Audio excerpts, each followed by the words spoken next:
Wow, that always gets me. It's kind of loud. Recording in progress. Look at me. I've got this webcam thing down. I mostly want to say here at 4:11 this morning that I'm keeping the commitments that I made to myself, and I'm feeling um I don't know if it's a muscle getting stronger, but the mentality more it's more than a muscle. It's a mentality. It's a way of life. It's practicing a way of life.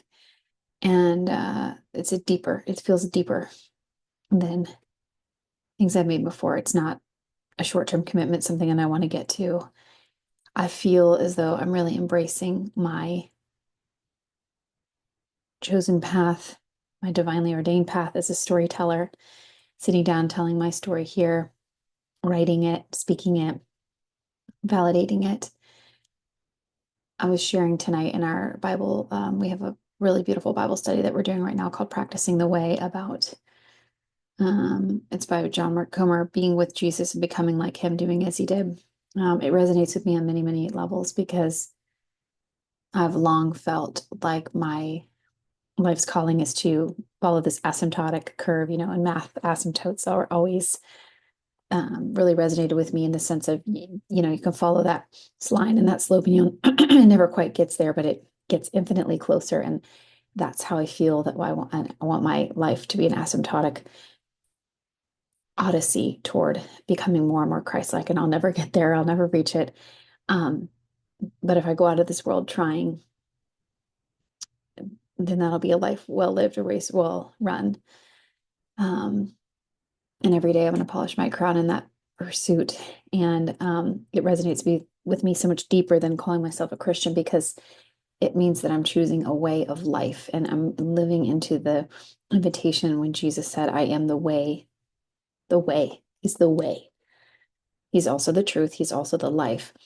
The truth of the life that I get to live is by living into the way that he's paved and following him as my greatest mentor, teacher, rabbi. Um, and interestingly, this is just coming to me, but when I was a little girl, I had a little rabbit, like my lovey, my little thing that really brought me comfort. I was a very anxious child. I think I was aware of like the darkness in the world from a very early age. I had some early childhood trauma um, that just left me feeling very unsafe and very unsettled much of the time. And I carried and still am learning to heal from what I carried.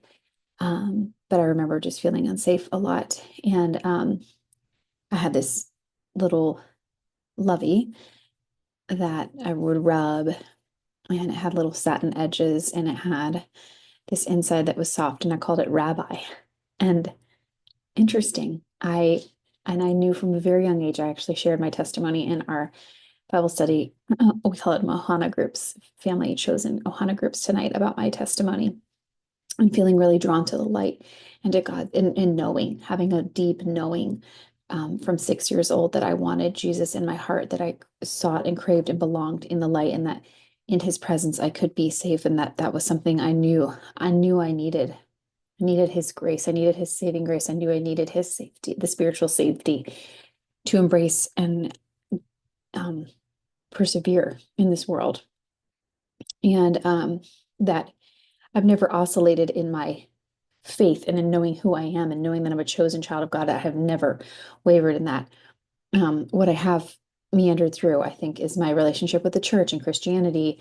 Um, and and I am a physician, and I had a long stint through, medical school and being in the institutions of medical and research um, and a lot of places and spaces where Christianity wasn't as much, right, like celebrated. And not that it was downtrodden, I've been out in the world a lot, and I always resonated with Jesus saying, I'll make you a fisher of men. And that's what he said to his disciples. That's what he said. Come, put down your nets and follow me, and I'll make you fishers of men.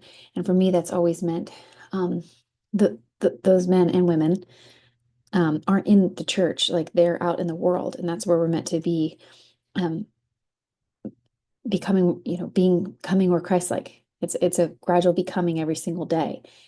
And so I'm getting away from what I was initially sharing, but I did share my testimony tonight, and that felt really expansive. And we did a little meditation exercise tonight where we closed our eyes and imagined ourselves in the future. And I clearly saw myself in I guess it was Anika in her 70s or 80s. She was rocking a long silver braid. I've always said I'm going to have a long braid, which will surprise no one. And I had so many children around me, grandchildren, lots of life. I was reading, I was telling stories, I was engaging their attention. They were enchanted with me as I was enchanted with them, and it was storytelling. Um, and I believe Jesus was the ultimate storyteller, and I'm learning from him and how he spoke in parables and in verse and through stories, and these stories that we read that are still as relevant today and will always be as they were then. And it's really just like, are we part of the crowd? Are we part of the discipleship? Um, are we taking up our cross and following him? And I want to do that. I want to do that in the most vivid way for myself and in spiritual discipline every single day. And so that spills over into my roles of fulfillment and joy in getting to be a wife, a mother, a teacher, an entrepreneur, creating in the image of my creator. And I can think of no greater joy than that. And so it's very, very vividly depicting to me that I am becoming a storyteller. I am becoming who every day, who I'm meant to be, who I was always meant to be, who I always have been. Um, but knowing that he has chosen me for that, and that the light that is within me is because of Jesus, and everything that I am is because of him. And he not only came and was human and died for our sins, and what a redeeming, beautiful story, how powerful, we know that.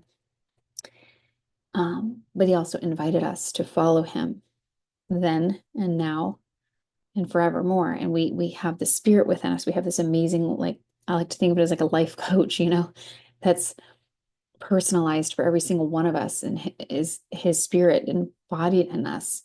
And when I'm spending enough time in my spiritual gym, as I call it, in the word, in aligning with and following Jesus and practicing and meditating on his way, then I know that the decisions I make and the way that I walk and talk and speak and tell my story are reflective of his character and reflective of me living into my purpose. And I'm feeling that more and more and more as I feel grounded and elevated, both like um, in this life, that storytelling, talking story, coming and doing this, keeping the commitments I make to myself, that's huge. I think we establish a rhythms of consistency, and there's a certain level of professionalism and um, success and relational success when we keep the commitments we make to others, right? That's a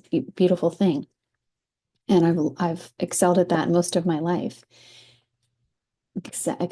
Deeply excelled at keeping the commitments I make to other people, most of the time to the detriment of myself. Like if I said yes to something, then kept the commitment, whether or not I felt like doing it or felt good or it was a no in my body. And now, um, in my genius zone, in my protecting my peace and in pursuing my purpose, my God breathed, Jesus drenched Keakua purpose. Uh, I keep the commitments I make to myself because those are spiritually aligned. Those are, yeah, God breathed with aloha, and they are driving me forward in the most powerful way to be able to impact and use my gifts to be an instrument of his kingdom, to serve humanity, to elevate. And I know and I feel that deeply. And I feel more braver and more courageous and more unapologetically me than I ever have in my life. And I still honor and I feel and I see 6-year-old me, and I'm healing her. We're healing together from those wounds and those traumas and of the darkness of this world, the forces of evil in this world. And we also are knowing that we are bathed in light, in the safety of the spiritual presence that lives within us that we've known and we've embraced since an early time. And what a story I have to tell, what a story we all have to tell.